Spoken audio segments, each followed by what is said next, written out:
14ರಂದು ಸಾಂಸ್ಕೃತಿಕ ನಗರಿ ಮೈಸೂರಿನಲ್ಲಿ ಸಾಮೂಹಿಕ ಶ್ರೀ ಹನುಮಾನ್ ಚಾಲೀಸ ಪಾರಾಯಣ ಮಹಾಯಜ್ಞ ಆಯೋಜನೆ ಮಾಡಲಾಗಿದೆ.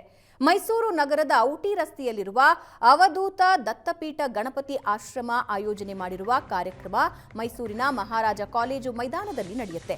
ಬೆಳಗ್ಗೆ 9 ಗಂಟೆಯಿಂದ ಆರಂಭವಾಗಲಿರುವ ಕಾರ್ಯಕ್ರಮದಲ್ಲಿ ಸುಮಾರು 30,000 ಜನ ಭಕ್ತರು ಸೇರೋದಕ್ಕೆ ವ್ಯವಸ್ಥೆ ಮಾಡಲಾಗಿದೆ. ಈ ಬಗ್ಗೆ ಆಶ್ರಮದಲ್ಲಿ ಸುದ್ದಿಗೋಷ್ಠಿ ನಡೆಸಿದ ಗಣಪತಿ ಸಚ್ಚಿದಾನಂದ ಸ್ವಾಮೀಜಿ ಸಾಮೂಹಿಕ ಶ್ರೀ ಹನುಮಾನ್ ಚಾಲೀಸ ಪಾರಾಯಣ ಮಹಾಯಜ್ಞದಲ್ಲಿ ಹೆಚ್ಚಿನ ಸಂಖ್ಯೆಯಲ್ಲಿ ಭಕ್ತರು ಪಾಲ್ಗೊಳ್ಳಿ ಅಂತ ಕರೆ ನೀಡಿದ್ದಾರೆ. ಫೆಬ್ರವರಿ 14 ರಾಮ ಸೀತೆ ಭೇಟಿಯಾದ ದಿನವಾಗಿದ್ದು ಕರ್ನಾಟಕ ಹನುಮನ ನಾಡಾಗಿದೆ. ಹಾಗಾಗಿ ಮೈಸೂರಿನಲ್ಲಿ ಕಾರ್ಯಕ್ರಮ ಆಯೋಜನೆ ಮಾಡಲಾಗಿದೆ ಅಂತ ಅವಧೂತ ದತ್ತಪೀಠಾಧಿಪತಿ ಶ್ರೀ ಗಣಪತಿ ಸಚ್ಚಿದಾನಂದ ಸ್ವಾಮೀಜಿ ಹೇಳಿದ್ದಾರೆ. सब सुख लहै तुम्हारी शरण तुम रक्षक काहू को डरನ ಇದು ಸಾಕು. ಇದು ಒಂದು ದಿವ್ಯವಾದಂಥ ಒಂದು ಮಂತ್ರ. ತುಳಸಿದಾಸರು ಮಾಡಿರತಕ್ಕಂಥ ಅವಧಿ ಭಾಷೆ, ಆಮೇಲಿಂದ ಹಿಂದಿಗಾಯಿತು. ಅವಧಿ ಭಾಷೆ ಅದಕ್ಕನ್ನು ಹಿಂದಿಲು ಭಾಷೆ ಅದು. ಹಾಗೆ ಈ ಭಾಷೆಯಲ್ಲಿ ಆ ಭಾಷೆಯಲ್ಲೇ ಪಾರಾಯಣವನ್ನು ಮಾಡಬೇಕು ಅನ್ನೋ ಒಂದು ದೃಷ್ಟಿಯಿಂದ ಇಡೀ ಭೂಮಂಡಲ ಮತ್ತು ನಮ್ಮ ಭಾರತ ರಾಷ್ಟ್ರದಲ್ಲಿರ್ತಕ್ಕಂಥ ಎಲ್ಲ ರಾಜ್ಯದವರು ಕೂಡ ಈ ಒಂದು ಹನುಮಾನ್ ಚಾಲೀಸನ ಎಲ್ಲರೂ ಪಾರಾಯಣ ಮಾಡ್ತಾರೆ.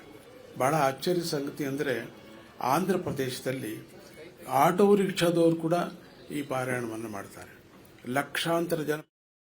ಸುಖ ಲಹೈ ತುಮ್ಹಾರಿ ಶರಣ ತುಮ ರಕ್ಷಕ ಕಾಹೂ ಕೋ ಡರನ ಇದು ಸಾಕು. ಇದು ಒಂದು ದಿವ್ಯವಾದಂಥ ಒಂದು ಮಂತ್ರ. ತುಳಸಿದಾಸರು ಮಾಡಿರತಕ್ಕಂಥ ಅವಧಿ ಭಾಷೆ, ಆಮೇಲಿಂದ ಹಿಂದಿಗಾಯಿತು. ಅವಧಿ ಭಾಷೆ ಅದಕ್ಕನ್ನು ಹಿಂದಿಲು ಭಾಷೆ ಅದು.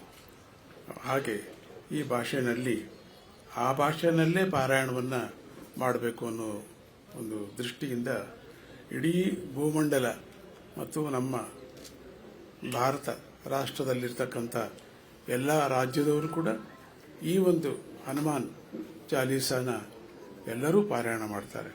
ಬಹಳ ಆಶ್ಚರ್ಯ ಸಂಗತಿ ಅಂದರೆ ಆಂಧ್ರ ಪ್ರದೇಶದಲ್ಲಿ ಆಟೋ ರಿಕ್ಷಾದವರು ಕೂಡ ಈ ಪಾರಾಯಣವನ್ನು ಮಾಡ್ತಾರೆ. ಲಕ್ಷಾಂತರ ಜನ.